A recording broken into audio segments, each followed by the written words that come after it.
All right. Well, I left off the last episode sitting right here, and I'm going to restart this episode sitting right here. So here's what we got cooking. I gave a quick glimpse. We're all jacked up. Leaf spring missing. Hood's missing. Here's what we got going on today. So previously, I had talked about that driver's side leaf spring. I had knocked these tabs off. These are the anti-wrap tabs. I wasn't too concerned about it. I kept just kind of poking them back, the rivet back up in place, giving it a few whacks with a hammer. But what my fear was is that when the front one would come loose, it would get into the bottom of the heim on the ram. And the last thing I wanted to do is be full lock on the driver's side and have that that ram get scarred up. So getting those things out of there. The rear one, I found it jammed up into the slider box once, so that one was all bent and mangled. I straightened it out in the vise. So here's what I did.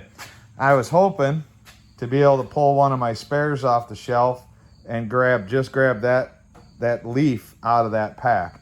But the dimension of that leaf is different because at one point in time, I was running a 4-leaf pack, which was pretty soggy.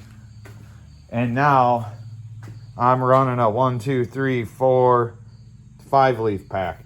So obviously, sadly, they didn't interchange. So what I ended up doing, cleaning all the surfaces up nice with a wire brush and drove them in and then staked them with the air chisel.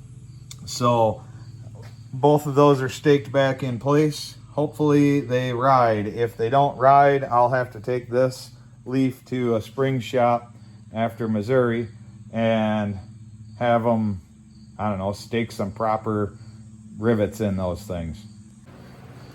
All right, so we got that leaf spring back together, popped in. I flipped over the slider box. I don't know, these plastic duplickuses in the slider box. They were starting to get a little worn, so figured I'd get a little extra life out of them. I keep a set of spares, so that's the first time I've ever flipped them. So see how that works out. Wrestled the spring back into place. That's always fun on this thing with all the bushings. Everything wallers around when you take one side out, but got it in, got it back on its 4 wheels. Life is good there. So let's show you what the next step. This is all prep for Southern Missouri Off-Road Ranch here for Crawl the Ozarks. We've been fighting heat. I've mentioned that a couple times now. And we are going to vent the hood. So these guys here, I was gonna make some, but golly, you can buy that for 20 bucks on Amazon. So we're gonna punch some holes in the hood here. It's pretty straight, it's pretty flat, pretty easy to work with. Take a couple measurements somewhere right around here. There's a brace, and then it's pretty much smooth sailing through this whole ridged portion of the cowl here. I don't know, kind of got a little ridge in it. The hood's buckled anyhow, so I'm not too terribly worried about structure. There's a big kind of wave in the hood right here. Maybe after I get it cut and those things fit into place, I can stitch weld something in on the underside. But you know what? It's painted. The hood ain't perfect, and we're just gonna get some venting in. I have no idea what was mounted here previously or here previously. These things right here, I just threw some plugs in it. They literally, one of these 3 plugs pours water right into the top of the air cleaner, or the, well, air intake, I guess. So I don't run just an air cleaner. I kind of run like a quote-unquote cold air intake, but it's tucked up here where it doesn't get a lot of mud and water. So one of them holes likes to drip water right into here. So I'm probably gonna make something to cover that. But if you look at this, if I run on this side and on this side with those vents kind of straight up, I'll clear the carburetor. I'll keep them forward far enough that I don't get water on top of the distributor if it's raining on this thing at all. So it should work out pretty slick. Let's hack some holes in the hood. All right, so here's what I ended up doing here. So I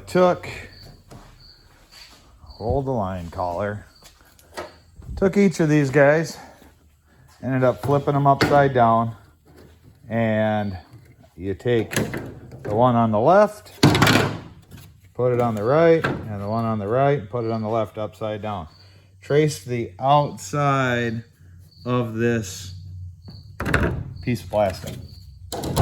Then I came inside of it, and I'm going to draw a line roughly a 1/2 inch inboard of that one, then cover up the original with tape so I don't confuse two lines, and cut out the inner chunk.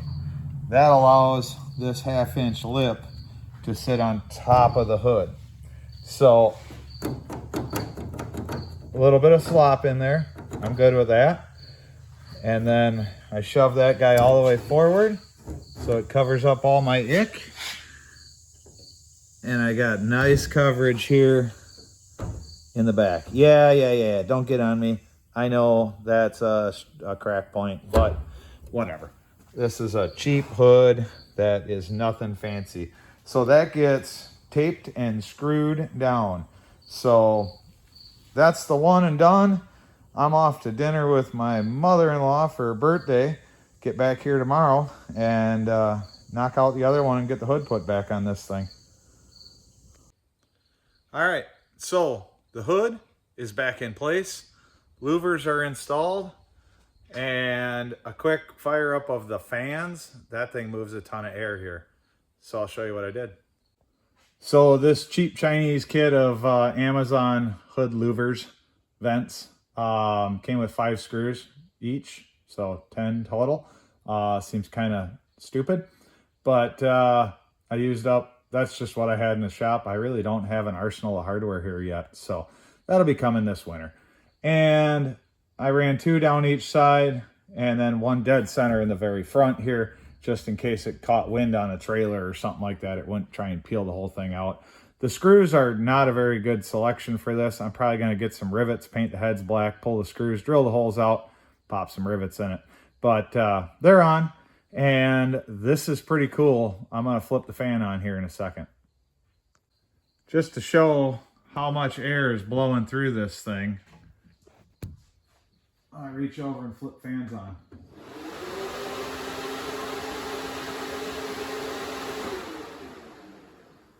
Well, that was pretty lackluster. That's interesting. Move this one. I stuck my hand over the one on the driver's side earlier. Maybe the alternator's in the way for the other side to work. Well, slide it back just a little bit. Try that again.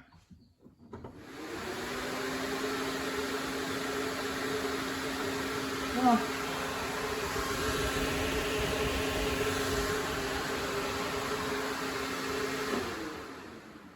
you can see they're both moving. So the object of this, let me get my scratch paper off of there. The object of this was to pump under hood air out from under the hood, rather than every ounce of air so far has been blowing, obviously getting pulled through the radiator, between the front of the engine and the shock tower, and a little bit out of the side here, probably in front of the shock tower, right past the exhaust and out the sides, which ultimately just gets kind of funneled right down the side of this thing and cooks us. So when I put my hand on top of that, it's way more impressive than the paper blowing around on it. So hopefully that'll actually allow some of that trapped heat to get up and out of this thing. We've had some overheating problems on the engine. I'll pop the hood here. And you can see it's pretty packed up in here. And with that fan, the air is getting shoved into the front of the engine, and it's probably also getting packed up on top of the fenders and against the firewall because the fenders make kind of a cavity, like let's just call it an air bubble in like a plastic bag in a pool. So hoping that that'll allow the hot air to rise up out of it and allow this fan to work a little bit more efficiently. So if this doesn't help with some of the overheating, we'll just be on to the next step. That's a good Spall fan in there. Moves a lot of CFM, but under hard throttle and slow speeds, she just starts bringing the temp up on the thing.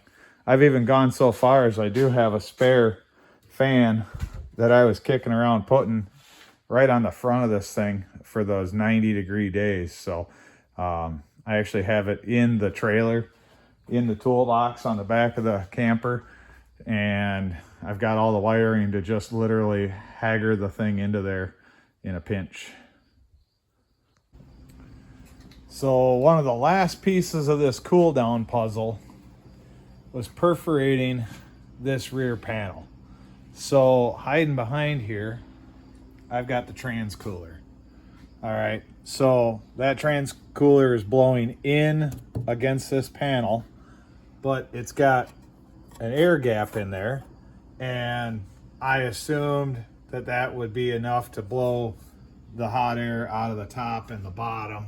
You can kind of see right down through, but I think it's also just sitting back here, pumping a lot of heat into the backside of the passenger compartment here. So I didn't want to open it up to the rocks and debris and the mud and the garbage coming off of this rear tire here, but I needed to get some air into it. So I made a little pattern and drilled all the holes. I missed on like a couple of holes. I am money until the bottom row right here. So otherwise that was really good. I freehanded the bottom ones because I found I had a little extra real estate, and I should have just readjusted my pattern. So this thing is pretty much ready for Crawl the Ozarks. I do want to make two quick replacement panels for this guy here, where it's just the bottom third of the panel, so it's open to the footwell. I haven't looked at the weather report for Seymour, Missouri, 2 weeks out, and really we're down to 10 days and we're hitting the road. And then make a spare panel for this side as well. So that would cover all of the venting and getting the heat out of this thing and see if it's a little bit more enjoyable. I got to hit it with the power washer, check all the fluids one more time, go through it, nut and bolt it. I got to get one more giant crescent wrench so that I can put a crescent wrench on this big bad boy right here and tighten up my jam nuts on the heims. They're snugged up, but they're not tight. And then I'm going to put witness marks of paint. So I'll paint a little line. I might even just do it with a Sharpie. Paint a little line on the tube, or on the link bar, not tube, it's bar stock, on the bar and then on the nut. So that way I can see if anything loosens up, and that'll be like a visual indicator that something's coming slightly loose. So I had a couple of the link bars come loose previously on the heims. So like I say, I just want to tune things up. I got the leaf spring done, the rear shock done. Everything's pretty much ripping. Wash, check fluids one more time, and load this thing up. So as always, thanks for watching. Like, share, and subscribe. Next episode is probably going to be something from Missouri, man. We're going to do something. We're going to have a good, fun time. If I come across anything else interesting that I do to this thing between now and then, which is probably nothing other than power washing, I'll post something up. Thanks for watching. Like, share, and subscribe. Do something cool in your garage.